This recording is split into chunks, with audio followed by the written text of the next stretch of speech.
এই ইহুদি নাসাররা আমাদেরকে বর্বরতার যুগে ফিরিয়ে দিয়েছে, আমাদেরকে মুমিন তো দূরে থাক, বান্দা হতে দিচ্ছে না এইসব জিনিসের কারণে। এগুলো থেকে ফিরে আসো যুবক, মা বোনদেরকে বলছি ফিরে আসেন। মা খাদিজাতুল কুবরা প্রথম আমার নবীর জন্য দাঁড়িয়েছেন, কোন পুরুষ ইসলামে আমার নবীর জন্য দাঁড়ান নাই, মা খাদিজা দাঁড়িয়েছেন। আমার নবীকে কিছু বলার আগে আমি খাদিজাকে বলতে হবে। তার মানে বোঝা যায় মা বোন ভাই বাবা সবাই আমার নবীর জন্য দিওয়ানা হতে হবে। নবীকে পেলে আল্লাহকে পাওয়া যাবে। ফাত্তাবিউনি ইহবিবকুমুল্লাহ।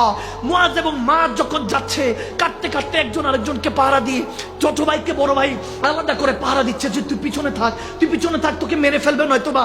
এখন ছোট ভাই বলতেছে ভাইজান আমার একটা বাম হাত কেটে গেছে, রগের সাথে হাত ঝুলে আছে, ব্যথা হচ্ছে, তাকলিফ হচ্ছে, রক্ত পড়ছে, কি করব?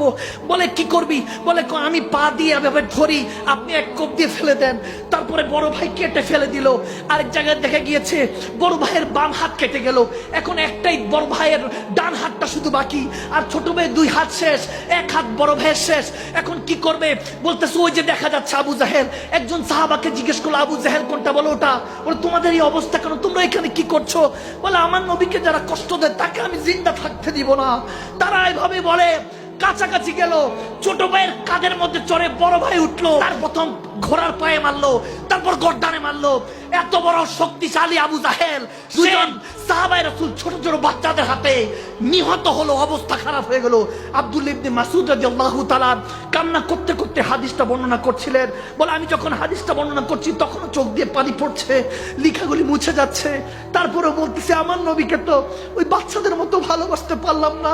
যখন এরকম ভালোবাসার নিদর্শন হলো, যুদ্ধ সমাপ্তি হলো, মুসলমানরা জয়ী হলেন। জয়ী হওয়ার পর পেয়ারা নবী জানতে পারলেন। বলে দেখো আবু জাহেল কোথায় পড়ে আছে। আব্দুল্লাহ ইবনে মাসউদ রাদিয়াল্লাহু তাআলা গেলেন, যাওয়ার পরে আবু জাহেলের অবস্থা দেখলেন যে পড়ে আছে, কিন্তু এখনো দম যায় নাই, তার দম এখনো যায় নাই, দম কিছুটা আছে। সে এসে বলতেছে আমি তখনও মুহাম্মদকে ঘৃণা করতাম, নাউজুবিল্লাহ, এবং আমার উত্তরসূরি কিয়ামত পর্যন্ত থাকবে, নাউজুবিল্লাহ। সে বলতেছে যে আমি ভবিষ্যৎবাণী করে দিয়ে গেলাম।